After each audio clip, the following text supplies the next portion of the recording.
For us to leave our delegated power in their hands and not to speak out and say, you're meant to be representing our interests here, and we do have sovereignty in this matter, is to let it run its course. I think it's important to plant the seed and to provide a structure. Then following where we're naturally called, let's do those things and make it easy for people to adopt, choose a better way.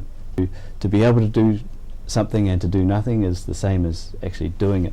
Let's look after the things that are around us and hold to principles.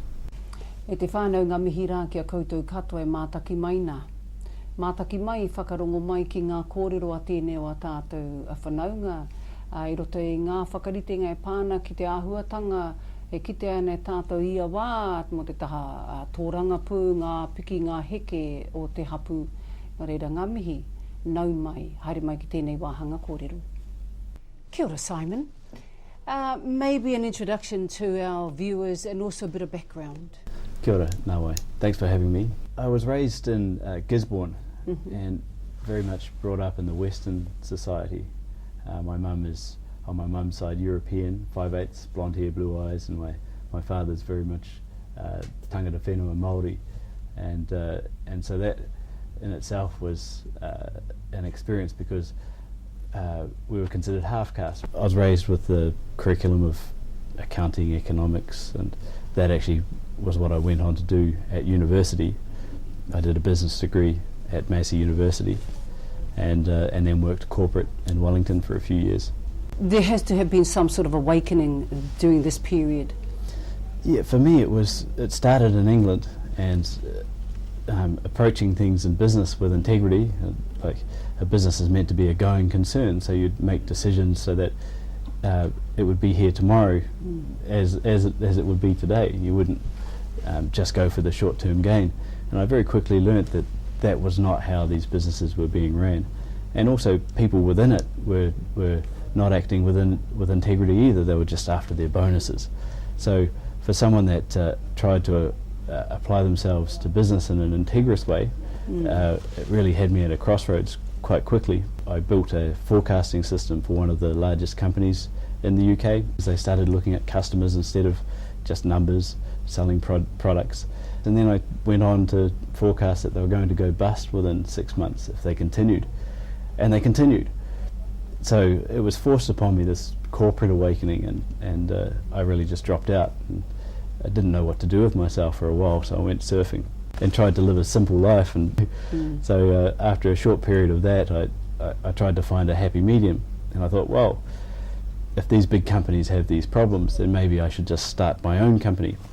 And we did that. We set up a medical company in the US, and it was had a global business model, so it was making things in China. I was going backwards and forwards between there and the US.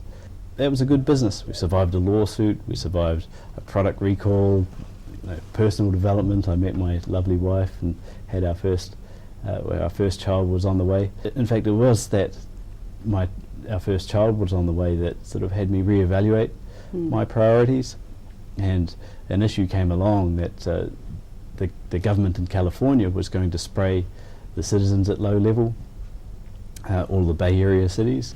Whatever was in it was meant to be safe. So they did the spray, and hundreds of birds turned up dead, and everyone had a deathly flu for a couple of days afterwards. The ocean turned red for 3 weeks. Thankfully there was some respite for a couple of months, and then my wife came home with a notice one day from the farmers market, and it said that they were going to do this again once a month for 10 years. And what I found was that when I followed the money, it went right up to the White House and then across global media, and at the same time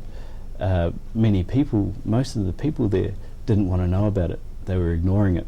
And it was like living in an area that was not your homeland, jumping up and down trying to get people to take interest and stop something drastic from happening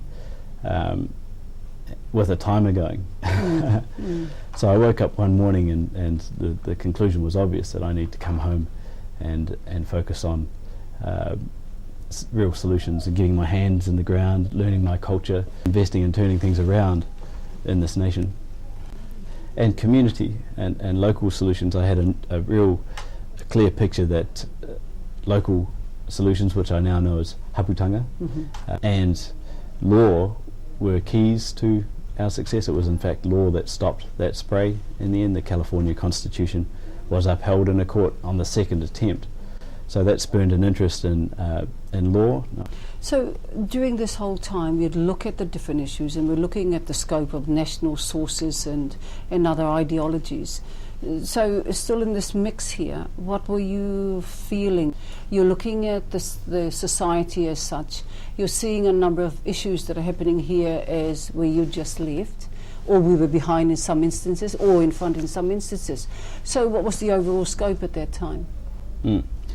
The scope is all of our natural sources, so water, air, carbon, all of our national resources, starting it with the most essential ones, electricity, water again, telecommunications, railways, our ability to produce industrially, our ability to make our own clothes even, right out to monopolising things like our energy industry, you know, the petrol and the like.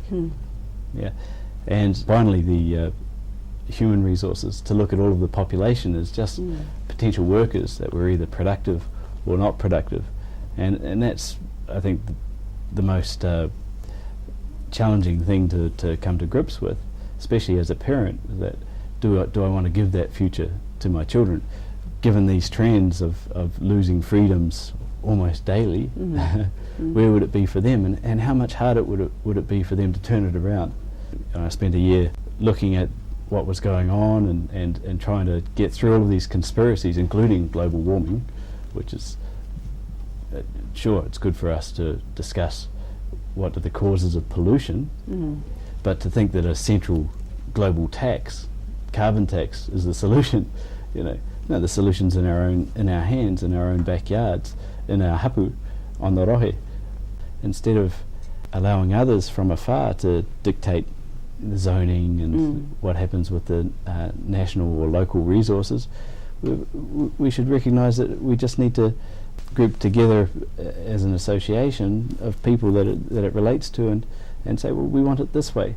So actually look at the solutions and then stand up and to believe that we have a right to be here, and that no one can write some words down and take a right from you. For instance, the right to shelter.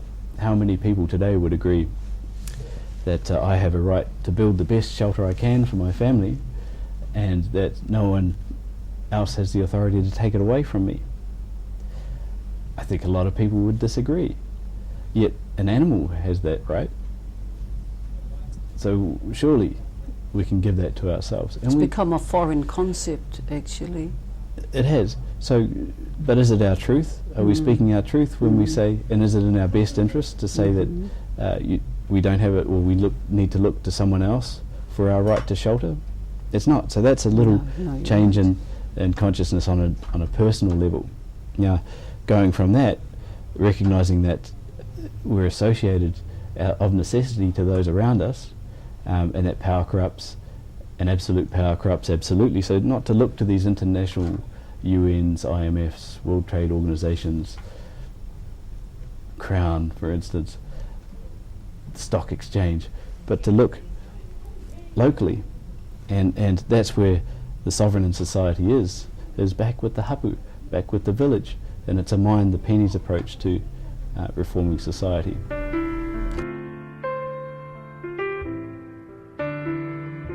What the world needs now is love, sweet love. It's the only thing that there's just too little of. What the world